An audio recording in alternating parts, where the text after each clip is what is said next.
عبادة بن الصامت رضي الله تعالى عنه أنه قال قال رسول الله صلى الله عليه وسلم خمس صلوات افترضهن كتبهن الله فمن جاء بهن لم يضيع منهن شيئا استخفافا بحقهن كان له عند الله عهد أن يدخله الجنة ومن لم يأت بهن فليس له عند الله عهد إن شاء عذبه وإن شاء أدخله الجنة আল্লাহর নবীর বিখ্যাত সাহাবী হযরত উবাদা বিন সামিত রাদিয়াল্লাহু তাআলা আনহু থেকে বর্ণিত, তিনি বলেন রাসূল করিম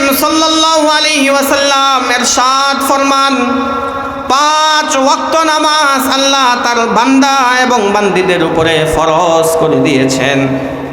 যে ব্যক্তি নিয়মিতভাবে গুরুত্বের সাথে 5 ওয়াক্ত নামাজ আদায় করবে, অবহেলা এবং উদাসীনতাবশত কোনো একটা নামাজ ত্যাগ করবে না, কাজা করবে না, নবীজি বলেন আল্লাহ নিজের উপরে অবধারিত করে নিয়েছেন, আল্লাহ ওয়াদা এবং প্রতিশ্রুতি দিয়েছেন এই নামাজ আদায়কারী নারী এবং পুরুষদেরকে আল্লাহ নিজ দায়িত্বে জান্নাতে নিয়ে যাবেন।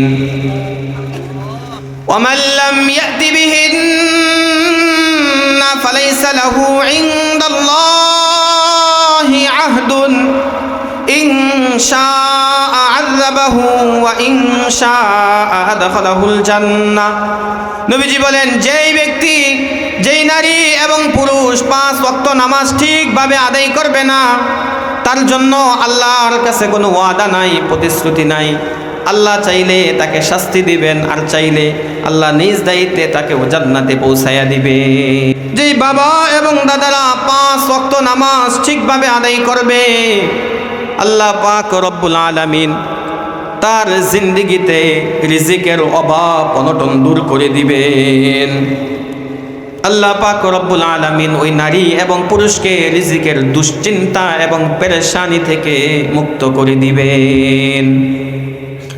কুরআনুল কারীমের 16 নম্বর পারা 20 নম্বর পৃষ্ঠা সূরাত তাহা 132 নম্বর আয়াত আল্লাহ বলেন, ওয়া'মুর আহলাকা বিস-সালাতি ওয়াসতাবির আলাইহা লা নাসআলুকা রিজকা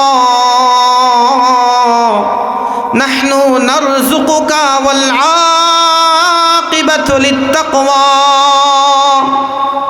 আল্লাহ বলেন, হে নবী জনাবে মুহাম্মদুর রাসূলুল্লাহ সাল্লাল্লাহু আলাইহি ওয়াসাল্লাম, আপনি আপনার পরিবার পরিজনকে নামাজের হুকুম করুন, নিজেও নামাজের উপরে পাবন্দি করুন, অবিচল থাকুন। আমি রব্বুল আলামিন আপনার কাছে রিজিক চাই না, বরং আমি রব্বুল আলামিন আপনাকে রিজিক দিব। সুবহানাল্লাহ।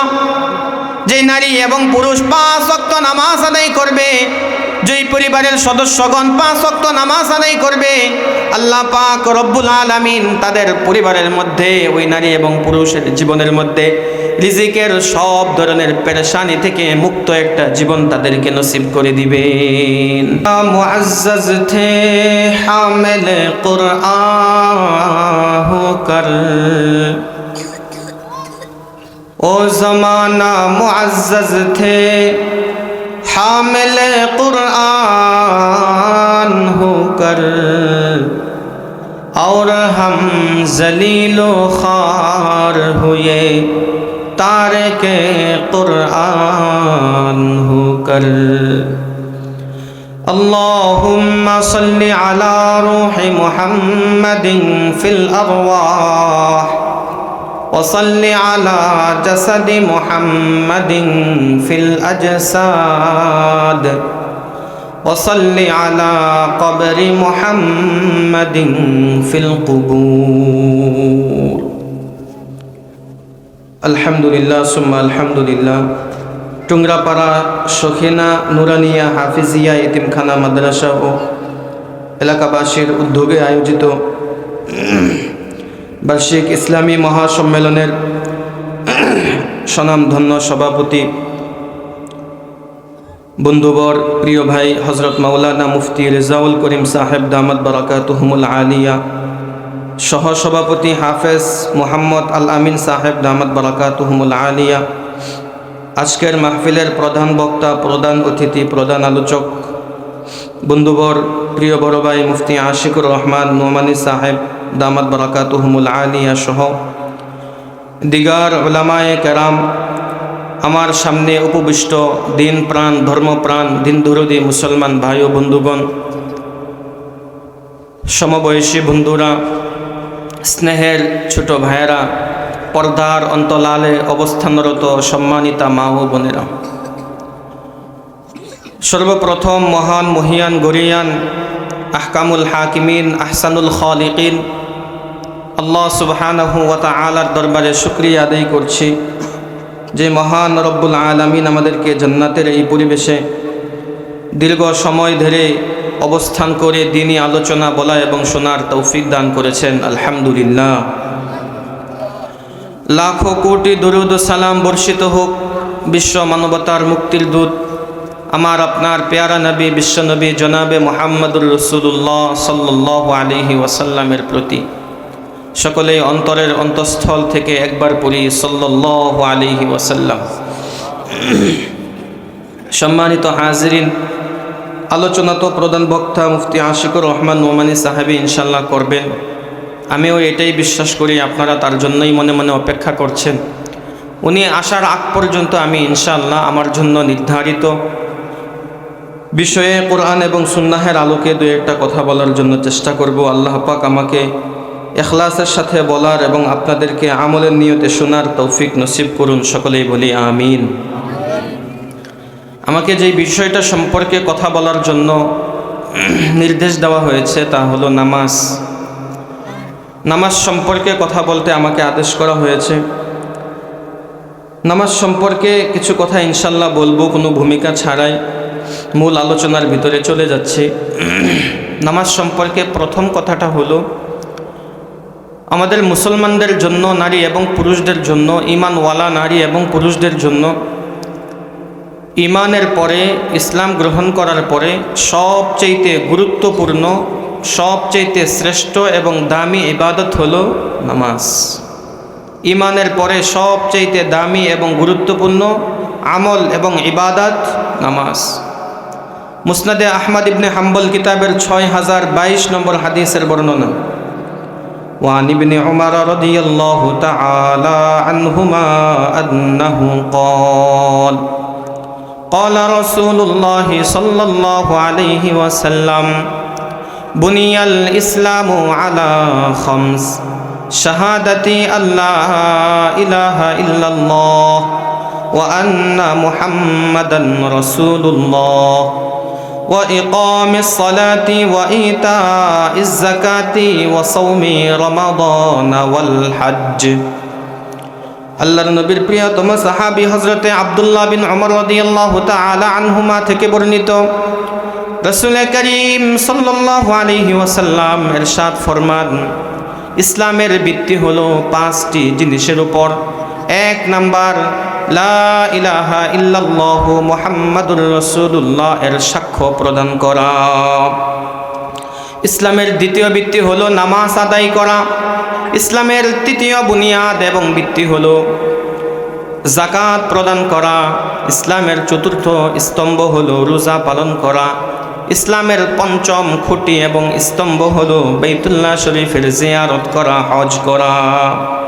তাহলে ইসলামে ঈমানের পরে সবচেয়ে গুরুত্বপূর্ণ আমল নামাজ। এই হাদিসে ঈমানের পরে নামাজকে উল্লেখ করা হয়েছে। সহিহ বুখারী শরীফের 1496 নম্বর হাদিস। وعن ابن عباس رضي الله تعالى عنهما أنه قال قال رسول الله صلى الله عليه وسلم لمعاذ بن جبل حين بعثه إلى اليمن إنك ستأتي قوما أهل كتاب فإذا جئتهم فادعوهم إلى أن يشهدوا أن لا إله إلا الله وأن محمدا رسول الله فإنهم أطاعوا لك بذلك فأخبرهم أن الله قد فرض عليهم 5 صلوات في كل يوم وليلة আল্লাহর নবীর বিখ্যাত সাহাবী আল্লাহর নবীর চাচাতো ভাই হযরতে আব্দুল্লাহ বিন আব্বাস রাদিয়াল্লাহু তাআলা আনহুমা থেকে বর্ণিত বিশ্বনবী জনাবে মুহাম্মদ রাসূলুল্লাহ সাল্লাল্লাহু আলাইহি ওয়াসাল্লাম যখন সাহাবী হযরতে মুআজ বিন জাবালকে ইয়ামানের গভর্নর বানাইয়া পাঠাইলেন, তখন তাকে উদ্দেশ্য করে ডাক দিয়ে বললেন, হে মুআজ, তুমি আহলে কিতাব সম্প্রদায়ের কাছে যাচ্ছ, তাদের কাছে যাওয়ার পরে সর্বপ্রথম তাদেরকে তুমি দাওয়াত দিবা, তারা যেন দিল থেকে এই কথা স্বীকার করে নেয় সমস্ত বিশ্ব জগতের সৃষ্টিকর্তা পালনকর্তা কে? এই জমিনের উপরে যত মাখলুকাত আছে সমস্ত মাখলুককে কে বানিয়েছেন? এই আসমানকে কে বানিয়েছেন? আল্লাহ পাক রব্বুল আলামিন, সব কিছুর সৃষ্টিকর্তা এবং পালনকর্তা। হায়াতের মালিক আল্লাহ, মৌতের মালিক আল্লাহ, ইজ্জতের মালিক আল্লাহ, বেইজ্জতের মালিক আল্লাহ, সুস্থতার মালিক আল্লাহ, অসুস্থতার মালিক আল্লাহ। ক্ষমতার মসনদে বসানোর ক্ষমতা কার? ক্ষমতার মসনদ থেকে আবার ধাক্কা দিয়ে ফেলে দেওয়ার ক্ষমতা কার হাতে? এই কথার দাওয়াত তুমি সর্বপ্রথম তাদেরকে দিবা। ফাইনহুম আতাউ লাকা বিযালিকা, ইয়ামানবাসী লোকগণ যদি তোমার এই দাওয়াতকে গ্রহণ করে নেয়, ঈমান গ্রহণ করে আমি নবী মুহাম্মদুর রাসূলুল্লাহকে যদি তারা নবী হিসাবে স্বীকার করে নেয়, দ্বিতীয় পর্যায়ে তাদেরকে জানায়া দাও আন্নাল্লাহ ক্বাদ ফারাদা আলাইহিম 5 সালাওয়াতিন ফি কুল্লি ইয়াউমিন ওয়া লাইলা। তাদেরকে জানায়া দাও ঈমানের পরে আল্লাহ পাক রব্বুল আলামিন তাদের উপরে দৈনিক রাতে এবং দিনে মিলিয়ে 5 ওয়াক্ত নামাজ ফরজ করেছেন। তাহলে ঈমানের পর সবচেয়ে গুরুত্বপূর্ণ আমল নামাজের গুরুত্ব বোঝানোর জন্য আরেকটা হাদিস শুনি। আবু দাউদ শরীফের 5156 নম্বর হাদিস। وعن علي بن أبي طالب رضي الله تعالى عنه أنه قال كان آخر كلام رسول الله صلى الله عليه وسلم الصلاة اتقوا الله فيما ملكت أيمانكم। আল্লাহর নবীর জামাতা, জান্নাতের যুবকদের সর্দার হযরতে হাসান এবং হুসাইন রাদিয়াল্লাহু তাআলা আনহুমা এর পিতা, জান্নাতের নারীদের সর্দার সাইয়্যিদাতু ফাতেমা রাদিয়াল্লাহু তাআলা আনহার স্বামী, ইসলামের চতুর্থ খলিফা হযরতে আলী ইবনে আবি তালেব রাদিয়াল্লাহু তাআলা আনহু বলেন, রাসূল করিম সাল্লাল্লাহু আলাইহি ওয়াসাল্লামের জীবনের সর্বশেষ কথা ছিল নামাজ, নামাজ। নবীজি অন্তিম শয্যায় অতিবাহিত, জীবনের শেষ মুহূর্ত অতিবাহিত করছেন। এমন সময় নবীজি সাল্লাল্লাহু আলাইহি ওয়াসাল্লাম সন্তানের কথা বলেন নাই, নাতিপুতির কথা বলেন নাই, ধন দৌলতের কথা বলেন নাই, নবীজি ক্ষমতার মালিক কে হবে তা বলেন নাই, নবীজির পরে কে খলিফা হবে, রাষ্ট্রপ্রধান হবে তাও বলেন নাই। নবীজি সাল্লাল্লাহু আলাইহি ওয়াসাল্লাম জীবনের শেষ মুহূর্তে যেই কথাটা বলেছেন তা হলো নামাজ, নামাজ। হে আমার উম্মতের নারীরা, তোমরা নামাজের ব্যাপারে যত্নবান হবে। হে আমার উম্মতের পুরুষেরা, তোমরা নামাজের প্রতি যত্নবান হবে। হে আমার উম্মতের যুবক এবং যুবতীরা, তোমরা নামাজের ব্যাপারে গুরুত্ব প্রদান করবে। এই জন্য আমি নবী মুহাম্মদুর রাসূলুল্লাহ সাল্লাল্লাহু আলাইহি ওয়াসাল্লাম জীবনের শেষ মুহূর্তে নামাজের নির্দেশ দিয়ে গেলাম। এই জন্য মেরে মুহতারাম, ইসলামে ঈমানের পরে সবচেয়ে গুরুত্বপূর্ণ নামাজ। এটা নবীজি সাল্লাল্লাহু আলাইহি সাল্লামের জীবনের শেষ মুহূর্তের কথা থেকেও পরিষ্কারভাবে বোঝা যায়। এই নামাজ পড়লে আমাদের কি কি লাভ হবে? আল্লাহ পাক রব্বুল আলামিন কোরআনুল কারীমটাকে যেভাবে সাজাইছেন তা থেকে পরিষ্কার হয়, স্পষ্টভাবে বোঝা যায় যে আল্লাহ পাক রব্বুল আলামিন বান্দাদেরকে আমলের প্রতি উৎসাহিত করেছেন দুইটা পদ্ধতিতে। এক নাম্বার, আমলের প্রতি উৎসাহিত করার জন্য বান্দাদেরকে লোভ দেখাইছেন, বিভিন্ন আশার বাণী শুনাইছেন, ফজিলতের কথা, উপকারিতার কথা শুনাইছেন। এই আমল করলে কি লাভ হবে আল্লাহ বলেছেন, ওই আমল করলে কি লাভ হবে এটা আল্লাহ পাক বলেছেন। লোভের কারণে মানুষ অনেক কিছুই করে, এই জন্য আল্লাহ পাক লোভ শুনাইছেন। এরপরেও কিছু মানুষ এমন আছে যারা লোভের দিকে তাকাইয়া ওই কাজটা করবে না, তাদেরকে ভয় দেখাইতে হবে, সতর্ক বাণী শুনাইতে হবে। তো আল্লাহ পাক রব্বুল আলামিন এই আমল না করলে কি ক্ষতি হবে এটাও কোরআনের মধ্যে আল্লাহ পাক শুনাইছেন। রাসূল করিম সাল্লাল্লাহু আলাইহি সাল্লামও একই পদ্ধতি অবলম্বন করেছেন, আমল করলে কি লাভ হবে তা জানাইছেন, আমল না করলে কি ক্ষতি হবে সেটাও শুনাইছেন। এই জন্য আমিও ইনশাআল্লাহ নামাজ পড়লে দুনিয়া এবং আখিরাতে আমাদের কি কি লাভ হবে এই কথাগুলো ইনশাআল্লাহ শোনানোর জন্য চেষ্টা করব। নামাজ পড়লে কি লাভ হবে? 1 নাম্বার, তাকফিরুল খতায়া ওয়াস সাইয়্যাত। নামাজের বিনিময়ে আল্লাহ পাক রব্বুল আলামিন বান্দার আমলনামা থেকে তার গুনাহগুলোকে মাফ করে দিবেন। কুরআনুল কারীমের 12 নম্বর পারা 13 নম্বর পৃষ্ঠা সূরাতুল হুদ 114 নম্বর আয়াত আল্লাহ বলেন, ওয়া আকিমিস সালাতা তারাফাইন নাহারি ওয়া যুলাফাম মিনাল লাইল ইন্নাল হাসানাতি ইউযহিবুনাস সাইয়্যাত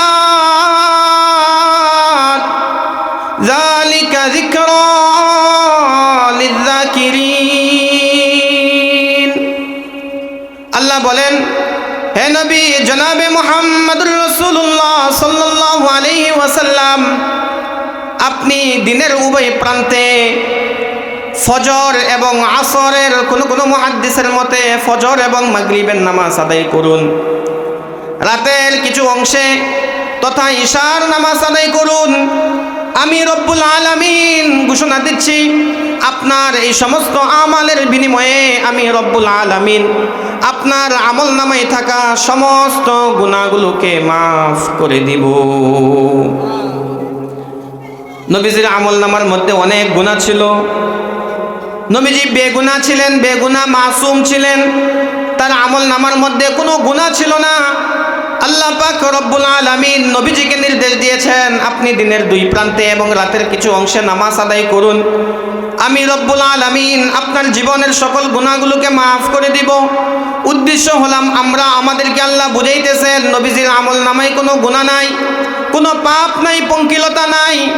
নবীজি সাল্লাল্লাহু আলাইহি ওয়াসাল্লামের আমলনামার মধ্যে শুধু নেকি আর নেকি।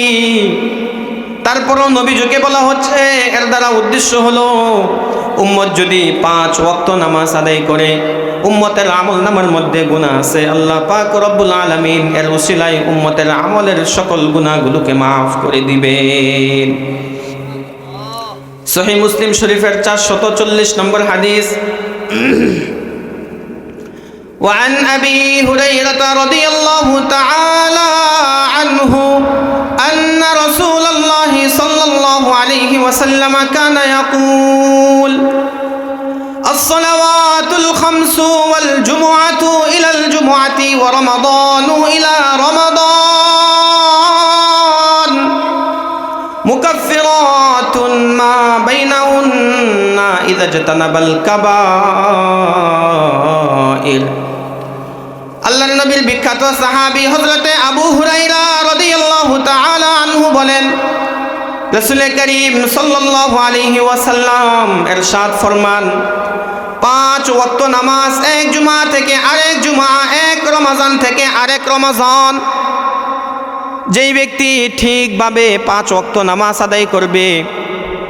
আল্লাহর নবীর বিখ্যাত সাহাবী হযরতে আবু হুরায়রা রাদিয়াল্লাহু তাআলা আনহু থেকে বর্ণিত, রাসূল করিম সাল্লাল্লাহু আলাইহি ওয়াসাল্লাম ইরশাদ করেন, 5 ওয়াক্ত নামাজ এক জুমা থেকে আরেক জুমা, এক রমজান থেকে আরেক রমজান, এর ভিতরে বান্দা যত গুনাহ করেছে, বান্দিরা যত গুনাহ করেছে, তার এই আমলগুলো তার মধ্যবর্তী সময়ের সকল গুনাহের জন্য কাফফারা হয়ে যাবে। একটা মাত্র শর্ত নবী বলেন, ইযা জাতানাবাল কাবাইর,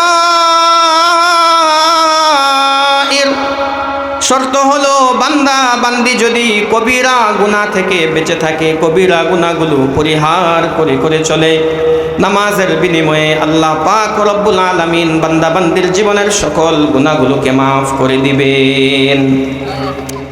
ফজরের নামাজ পড়েছে, আবার জোহরের নামাজ পড়েছে, মধ্যবর্তী সময়ে যত গুনাহ হয়েছে আল্লাহ মাফ করে দিবেন।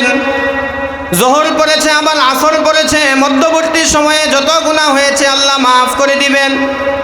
এক জুমা আদায় করেছে, আরেক জুমা আদায় করেছে, মধ্যবর্তী সময়ে যত গুনাহ হয়েছে আল্লাহ পাক রব্বুল আলামিন সকল গুনাহগুলোকে মাফ করে দিবেন।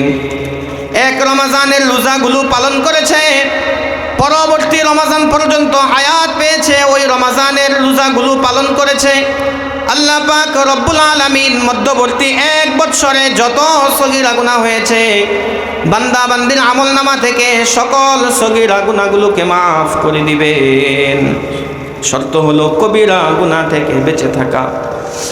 সংখ্যাগরিষ্ঠ মুহাদ্দিসিন এবং মুফাসসিরিন এবং মুফতি উলামায়ে কেরামদের অভিমত, যত জায়গায় কোরআন এবং সুন্নাহের আলোকে আমলের বিনিময়ে গুনাহ মাফ করে দিবেন আল্লাহ, আল্লাহর রাসূল উল্লেখ করেছেন, সব জায়গায় উদ্দেশ্য হলো ওই আমলের দ্বারা আল্লাহ পাক রব্বুল আলামিন বান্দা বান্দির জিন্দেগীর সকল সগীরা গুনাহগুলোকে মাফ করে দিবেন।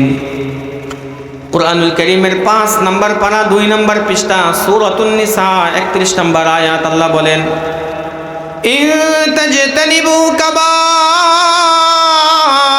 মা তুনহাউনা আনহু নুকাফির আনকুম সাইয়্যাতিকুম ওয়া নুদখিলকুম মুদখালান কারীমা। আল্লাহ পাক রব্বুল আলামিন বলেন, হে আমার বান্দা বান্দিরা রে, জেনে রাখো দুনিয়ার জীবনে আমি রব্বুল আলামিন তোমাদেরকে যা যা করতে নিষেধ করেছি, নিষিদ্ধ ওই সকল কবিরা গুনাহগুলো থেকে যদি তোমরা বেঁচে থাকো, আমি রব্বুল আলামিন নিজ দয়ায় তোমাদের আমলনামার সকল কবিরা গুনাহগুলোকে মাফ করে দিব। আল্লাহ বলেন, ওয়া নুদখিলকুম মুদখালান কারীমা, আমি রব্বুল আলামিন আমলনামার সগীরা গুনাহগুলোকে মাফ করেই শুধু ক্ষান্ত থাকবো না, বরং আমি রব্বুল আলামিন তোমাদেরকে সম্মানজনক মর্যাদাপূর্ণ একটা জায়গার মধ্যে পৌঁছাইয়া দিব। সেটা কি? সেটা হলো জান্নাত। তাহলে 1 নম্বর উপকারিতা, নামাজের মাধ্যমে আল্লাহ পাক রব্বুল আলামিন বান্দা বান্দিদের আমল নামায় যত সগীরা গুনাহগুলো আছে এগুলো মাফ করে দেয়। 2 নম্বর, কিতাবাতুল হাসানাতি ওয়া রাফউদ দারাজাত। যে নারী এবং পুরুষ 5 ওয়াক্ত নামাজ আদায় করবে, আল্লাহ পাক রব্বুল আলামিন তার আমলনামার মধ্যে নেকি লিখে দিবেন। আল্লাহ পাক রব্বুল আলামিন এর উসিলায় জান্নাতের মধ্যে তার জন্য মর্যাদা বৃদ্ধি করে দিবেন। সহিহ মুসলিম শরীফের 980 নম্বর হাদিস, وعن معدان بن أبي طلحة اليعمري رحمه الله تعالى أنه قال لقيت ثوبان مولى رسول الله صلى الله عليه وسلم فقلت أخبرني بأحب الأعمال إلى الله تعالى فسكت ثم سألته الثالثة فقال سألت عن ذلك رسول الله صلى الله عليه وسلم فقال عليك بكثرة السجود لله تعالى فإنك لا تسجد لله سجدة إلا رفعك الله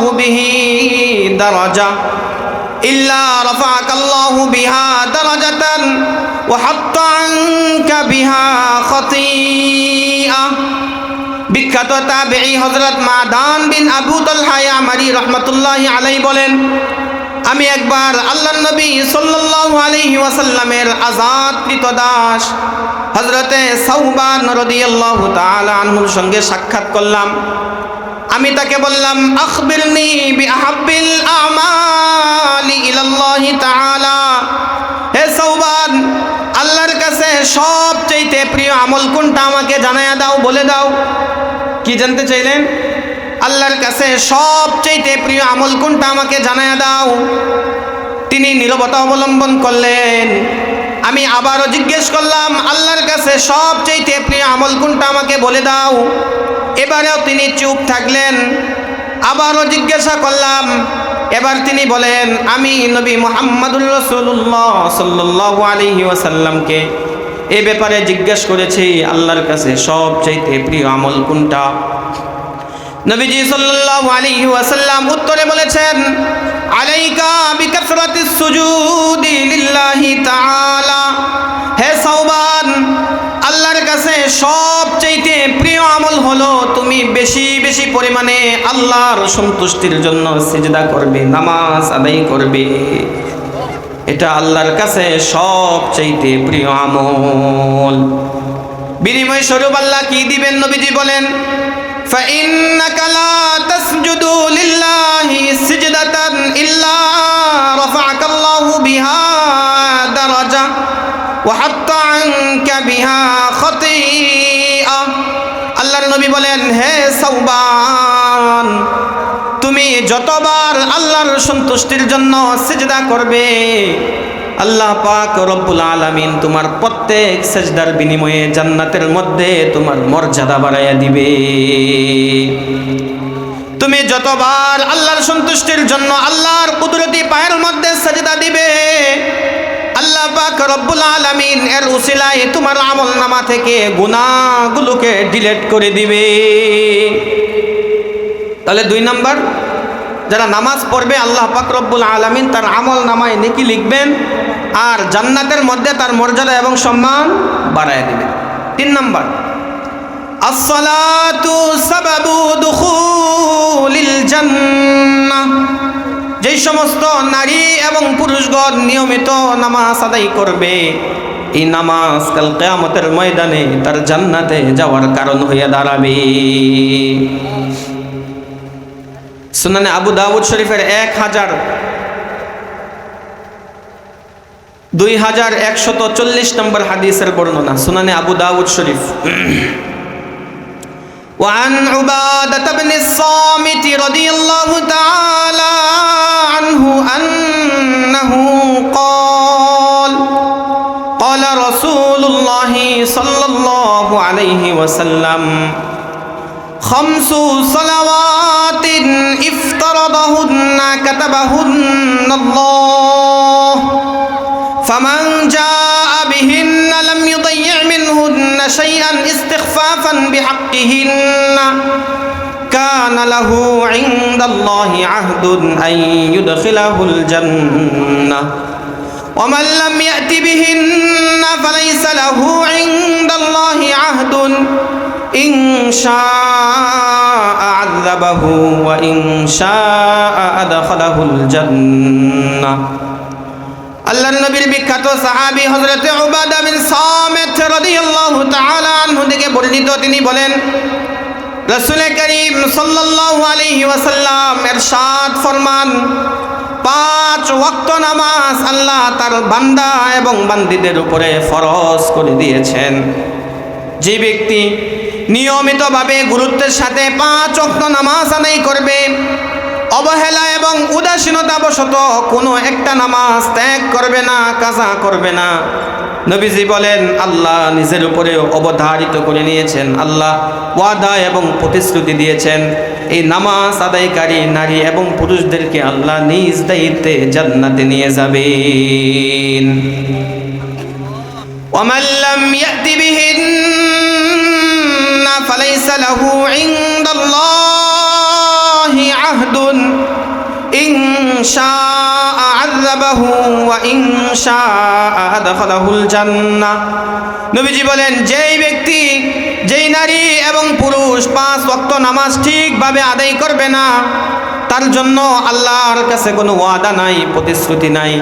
আল্লাহ চাইলে তাকে শাস্তি দিবেন, আর চাইলে আল্লাহ নিজ দায়িত্বে তাকে জান্নাতে পৌঁছায়া দিবে। যেই বাবা এবং দাদারা 5 ওয়াক্ত নামাজ ঠিকভাবে আদায় করবে, আল্লাহ পাক রব্বুল আলামিন তার জিন্দেগিতে রিজিকের অভাব অনটন দূর করে দিবেন। আল্লাহ পাক রব্বুল আলামিন ওই নারী এবং পুরুষকে রিজিকের দুশ্চিন্তা এবং পেরেশানি থেকে মুক্ত করে দিবেন।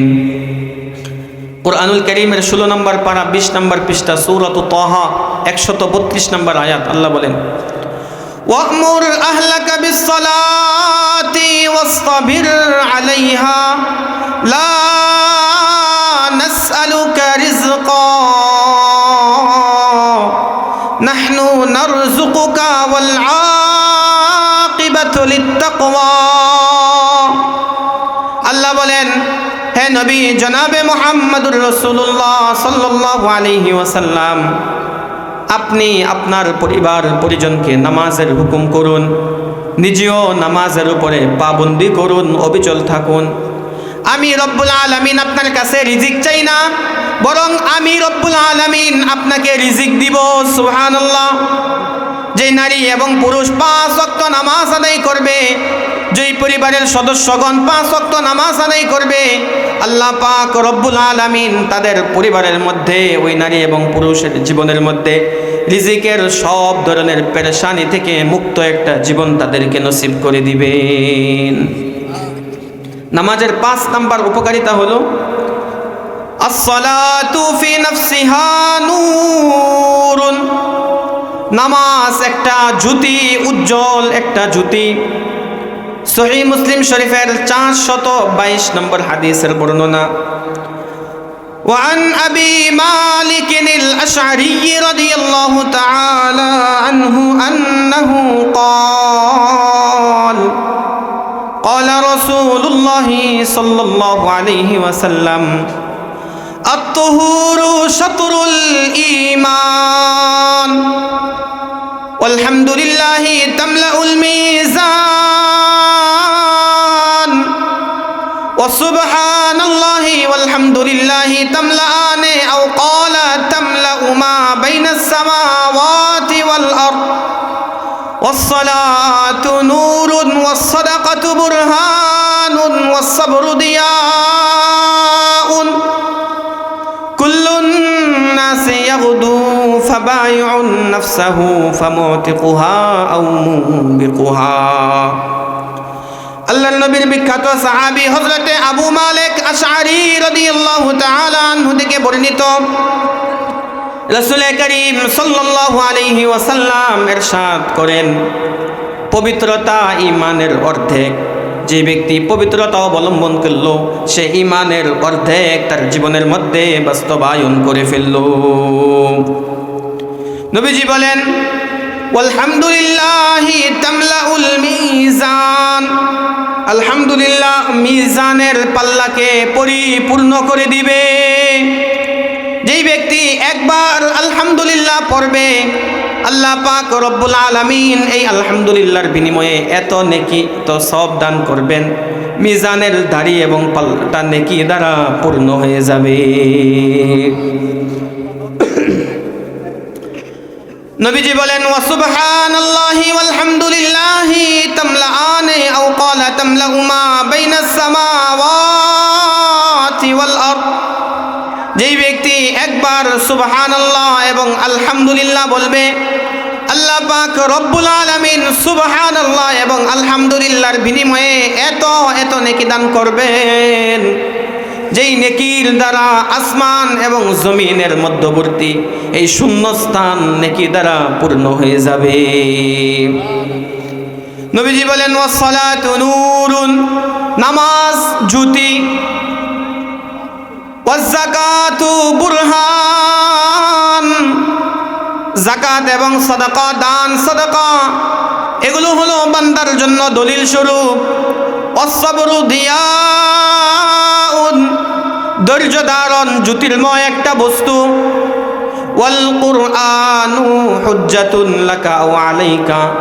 হে আমার বান্দা বান্দিরা রে, আমার উম্মতের নারী এবং পুরুষেরা রে, জেনে রাখো, কিয়ামতের ময়দানে কোরআন তোমার পক্ষে দলিল হবে অথবা তোমার বিপক্ষে দলিল হয়ে যাবে। যদি তুমি কোরআন অনুযায়ী জীবনকে কাটাও, কিয়ামতের ময়দানে কোরআন তোমাকে সুপারিশ করে জান্নাতে নিয়ে যাবে। আর যদি দুনিয়ার জীবনে তুমি কোরআনকে পিছনে ফালাইয়া রাখো, কোরআনকে তুমি যদি জীবনের মধ্যে ধারণ না করো, বাস্তবায়ন না করো, কাল কিয়ামতের ময়দানে এই কোরআন তোমার বিপক্ষে আল্লাহর আদালতে মামলা দায়ের করে তোমাকে জাহান্নামে নিক্ষেপ করবে। নবীজি বলেন, কুল্লুন নাসি ইয়াগদু ফাবাইউন নাফসাহু ফামুতিকুহা আও মুবিকুহা। প্রত্যেকটা মানুষ প্রত্যেক দিন ভোর বেলায় তার আমলের বিনিময়ে নিজের সাথে একটা লেনদেন করে। সে নেক আমলের বিনিময়ে নিজেকে জান্নাতের উপযুক্ত বানায়, আবার তার বদ আমলের কারণে সে জাহান্নামের উপযুক্ত হয়ে যায়, নিজেকে ধ্বংসের দিকে ঠেলে দেয়। তো এই হাদিস থেকে বোঝা গেল নামাজ হলো জ্যোতি। নামাজ কি বলেন? জ্যোতি। নামাজ আলো। নামাজের 6 নম্বর উপকারিতা, আন-নাহয়ু আনিল ফাহশাই ওয়াল মুনকার। যেই নারী এবং পুরুষ সঠিকভাবে নিয়ম পালন করে 5 ওয়াক্ত নামাজ আদায় করবে, আল্লাহ পাক রব্বুল আলামিন ওই নারী এবং পুরুষকে অশ্লীলতা এবং অন্যায় কাজ থেকে বিরত থাকার মতো একটা শক্তি দিয়ে দিবেন। কোরআনুল কারীমের 21 নম্বর পারা 1 নম্বর পৃষ্ঠা সূরাতুল আনকাবুত 45 নম্বর আয়াত আল্লাহ বলেন, উতলু মা উহিয়া ইলাইকা মিনাল কিতাবি ওয়া আকিমিস সালাহ ইন্নাস সালাতা তানহা আনিল ফাহশাই ওয়াল মুনকার ওয়ালা যিকরুল্লাহি আকবার ওয়াল্লাহু ইয়ালামু মা তাসনাউন। আল্লাহ বলেন, হে নবী জনাবে মুহাম্মদুর রাসূলুল্লাহ সাল্লাল্লাহু আলাইহি ওয়াসাল্লাম, আপনার রবের পক্ষ থেকে কোরআনুল কারীমের মধ্যে ওহী রূপে যা কিছু আপনার কাছে প্রেরণ করা হয়েছে, আপনি আপনার উম্মতের নারী এবং পুরুষদেরকে তেলাওয়াত করে করে শোনায়া দেন এবং আপনি নামাজ কায়েম করুন। কি করুন? নামাজ কায়েম করুন। নামাজ কায়েম করলে লাভ কি হবে? ইন্নাস সালাতা তানহা আনিল ফাহশাই ওয়াল মুনকার। নিশ্চয় নামাজ ফাহেশা, অশ্লীল এবং অন্যায় কাজ থেকে মানুষদেরকে বিরত রাখে। প্রশ্ন করবেন, হুজুর নামাজ পড়ে আবার সুদ খায়, নামাজ পড়ে আবার ঘুষ খায়, নামাজ পড়ে আবার মিথ্যা কথা বলে, নামাজ পড়ে আবার চুগলখুরি করে, নামাজ পড়ে টিভি দেখে, নামাজ পড়ে বেপরদা করে চলে, নামাজ পড়ে উল্টা পাল্টা কথা বলে, উল্টা পাল্টা কাজ করে, অন্যের হক মেরে খায়। তো এই নামাজের মধ্যে তো অশ্লীল এবং অহেতুক অন্যায় কাজ থেকে বিরত থাকার মতো শক্তি দেখছি না। প্রশ্ন হয় কি না বলেন? এই প্রশ্নটা একটু মেহরবানি করে মনে রাখবেন, যদি সুযোগ থাকে ইনশাআল্লাহ শেষে এটা উত্তর দিব। তাহলে 6 নম্বর উপকারিতা নামাজ পড়লে। তার আগে প্রথমে বলি যে নামাজ পড়লে যে অশ্লীল এবং অন্যায় কাজ থেকে বিরত রাখবে, এটা কার কথা? আল্লাহর কথা। আল্লাহর বাণী সত্য না মিথ্যা? সত্য। কত পার্সেন্ট সত্য? 100% সত্য। তাহলে আমাদের বাস্তব জীবনের সাথে মিলতেছে না, এর কারণ কি? আল্লাহর বাণী মিথ্যা না আমার নামাজ মিথ্যা? আমার নামাজ মিথ্যা। আল্লাহর বাণী সত্য কিন্তু আমার নামাজ মিথ্যা।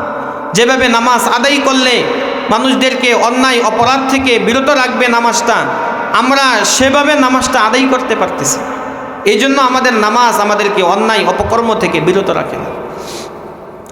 নামাজ পড়লে 7 নম্বর উপকারিতা, মুরাফাকাতুন নবী সাল্লাল্লাহু আলাইহি ওয়াসাল্লাম ফিল জান্নাহ। যেই নারী এবং পুরুষগণ দুনিয়ার জীবনে সঠিকভাবে নামাজ আদায় করবে, এই নারী এবং পুরুষগণ কিয়ামতের মাঠে পরকালে আল্লাহর নবীর সঙ্গে জান্নাতে থাকতে পারবে। সহিহ মুসলিম শরীফের 981 নম্বর হাদিসের বর্ণনা। وعن ربيعة بن كعب الأسلمي رضي الله تعالى عنه أنه قال كنت أبيت مع رسول الله صلى الله عليه وسلم فأتيته بوضوئه وحاجته وحاجته فقال لي سل فقلت أسألك مرافقتك في الجنة قال أو غير ذلك قلت هو ذاك قال فأعني على نفسك بكثرة السجود চিল্লা বলেন আল্লাহু আকবার। আল্লাহর নবীর বিখ্যাত সাহাবী হযরতে রবিয়া বিন কাব আসলামী রাদিয়াল্লাহু তাআলা আনহু বলেন, আমি বিশ্বনবী জনাবে মুহাম্মদুর রাসূলুল্লাহ সাল্লাল্লাহু আলাইহি ওয়াসাল্লামের সঙ্গে রাত্রি যাপন করতাম। নবীজি মধ্যরাতে ঘুম থেকে উঠে যাইতেন, আমি তার ওযু ইস্তেঞ্জার ব্যবস্থা করে দিতাম, তার মেসওয়াক আগায়া দিতাম, তার জন্য গামছা আগায়া দিতাম, ওযুর লুটা তার জন্য আমি আগায়া দিতাম। এই ছোট ছোট খেদমতগুলো আমি নবীজির জন্য করে দিতাম। নবীজি একদিন খুশি হয়ে আমাকে বললেন, সাল, হে রবিয়া, আমার কাছে তুমি একটা কিছু চাও, আমি তোমাকে দিয়ে দিব। নবীজি বললেন, চাও, আমি দিয়ে দিব। হযরতে রবিয়া বিন কাব আসলামী রাদিয়াল্লাহু তাআলা আনহু বিশ্বনবী জনাবে মুহাম্মদুর রাসূলুল্লাহ সাল্লাল্লাহু আলাইহি ওয়াসাল্লামের এই প্রস্তাবে কি চাইছেন? নবীজি যা চাইবে তাই দিয়ে দিবে, নবীজি যা দোয়া করবে সেটাই আল্লাহর কাছে কবুল হয়ে যাবে। তিনি জানতেন কি জানতেন না? তিনি এই কথা জানার পরে নবীজির কাছে বলেন নাই, হে আল্লাহর নবী, আপনি আমাকে কোটিপতি বানানোর জন্য দোয়া করে দেন। হে আল্লাহর নবী, সুন্দরী একটা রমণী যেন আমি স্ত্রী হিসাবে পাইতে পারি, দোয়া করে দেন। হে আল্লাহর নবী, আমি যেন বিশ্বজগতের একটা শাসনকর্তা হয়ে যাইতে পারি, আপনি আমার জন্য দোয়া করে দেন। আল্লাহর নবীর সাহাবী ছোট্ট খাদেম রবিয়া বিন কাব আসলামী নবীজির কাছে এমন কোনো কিছুই চান নাই। তিনি নবীজির কাছে আবেদন করলেন, হে আল্লাহর রাসূল, ইয়া হাবিবাল্লাহ, ইয়া নবী আল্লাহ, ইয়া শাফিউল মুযনিবিন, আমি আপনার কাছে একটা জিনিস চাই, আসআলুকা মুরাফাকাতাকা ফিল জান্নাহ। হে আল্লাহর নবী, দুনিয়ার জীবনে আমি আপনার সাথে রাত্রি যাপন করি, আপনার খেদমত করি, এটা আমার সৌভাগ্য। কাল কিয়ামতের ময়দানে আপনি জান্নাতি হবেন, পরকালে আপনি জান্নাতের সরদার হবেন, আপনার মর্যাদা অনেক উপরে থাকবে। সেখানে আমি আপনার থেকে দূরে থাকতে চাই না। কাল কিয়ামতের ওই কঠিন পরিস্থিতিতেও আমি আপনার সঙ্গে জান্নাতে থাকতে চাই। নবীজি বলেন, আওয়া গায়রা যালিক, হে রবিয়া, অন্য কোনো কিছু চাও, আর কোনো কিছু চাও? তিনি বলেন, হুয়া যাকা, হে আল্লাহর রাসূল, দুনিয়ার জীবনে আর কোনো চাওয়া পাওয়া নাই, আমি আর কোনো কিছু চাই না। আমি ধন দৌলত চাই না, নারী চাই না, গাড়ি চাই না, বাড়ি চাই না, কোনো কিছুই চাই না। আমি একটা জিনিসই চাই, সেটা একমাত্র চাওয়া, জান্নাতের মধ্যে আমি আপনার সঙ্গে থাকতে চাই। নবীজি বলেন, ফাইন্নি আলা নাফসিকা বিকাসরাতিস সুজুদ, হে রবিয়া, তুমি তোমার নিজের স্বার্থে আমার সাথে তুমি জান্নাতে থাকতে চাও, এটা তোমার স্বার্থ। তোমার এই নিজের স্বার্থে বেশি বেশি সেজদা করার মাধ্যমে তুমি আমাকে সহযোগিতা করো। অধিক পরিমাণে যদি তুমি সেজদা করো, নামাজ আদায় করো, এর বিনিময়ে আল্লাহ তোমাকে কিয়ামতে আমার সঙ্গে জান্নাতে থাকার ব্যবস্থা করে দিবেন। তাহলে নামাজের 7 নাম্বার উপকারিতা, নবীজির সঙ্গে কোথায় থাকা যাবে? জান্নাতে। নামাজের 8 নাম্বার উপকারিতা, যেই মানুষগুলো নামাজ আদায় করবে আল্লাহ তাআলা তাদের উপরে রহমত নাজিল করবেন। কুরআনুল কারীমের 10 নম্বর পারা 17 নম্বর পৃষ্ঠা সূরাতুত তাওবা 71 নম্বর আয়াত আল্লাহ বলেন, ওয়াল মুমিনুনা ওয়াল মুমিনাতু বা'দুহুম আউলিয়াউ বা'দ ইয়া'মুরুহুম বিল মা'রুফি ওয়া ইয়ানহাহুম আনিল মুনকারি ওয়া ইউকিমুনাস সালাতা ওয়া ইউতুনাজ যাকাত ويطيعون الله ورسوله أولئك سيرحمهم الله চিল্লা বলেন আল্লাহু আকবার। আল্লাহ পাক রব্বুল আলামিন বলেন, মুমিন নারী এবং পুরুষগণ একে অপরের জন্য সহায়ক। মুমিন নারী এবং পুরুষগণ একে অপরের জন্য সহায়ক। কিভাবে সহায়তা করবে? ইয়ামুরুনা বিল মারুফি ওয়া ইয়ানহাউনা আনিল মুনকার, তারা একে অপরকে সৎ কাজের আদেশ করবে, অসৎ কাজ হইতে বাধা প্রদান করবে। ওয়া ইউকিমুনাস সালাতা ওয়া ইউতুনাজ যাকাহ, মুমিন বান্দা বান্দিরা 5 ওয়াক্ত নামাজ কায়েম করবে, যাকাত প্রদান করবে। ওয়া ইউতিউনাল্লাহ ওয়া রাসূলাহ, মুমিন নারী এবং পুরুষগণ আল্লাহ এবং তার রাসূলের আনুগত্য করবে। এই আমলগুলো যদি মুমিন মুসলমান নারী এবং পুরুষরা ঠিকভাবে করতে পারে, আল্লাহ বলেন উলাইকা সায়ারহামুহুমুল্লাহ, এই সমস্ত নারী এবং পুরুষদের উপরে আল্লাহ পাক রব্বুল আলামিন আসমান থেকে অজস্র ধারায় রহমত নাজিল করে দিবে। নামাজের 8 নম্বর উপকারিতা, যারা নামাজ আদায় করবে আল্লাহ পাক রব্বুল আলামিন তাদের উপরে রহমত নাজিল করবে। এইগুলো সংক্ষিপ্তভাবে কোরআন এবং হাদিস থেকে নির্বাচিত নামাজের কিছু উপকারিতা ধারাবাহিকভাবে শোনানোর চেষ্টা করেছি।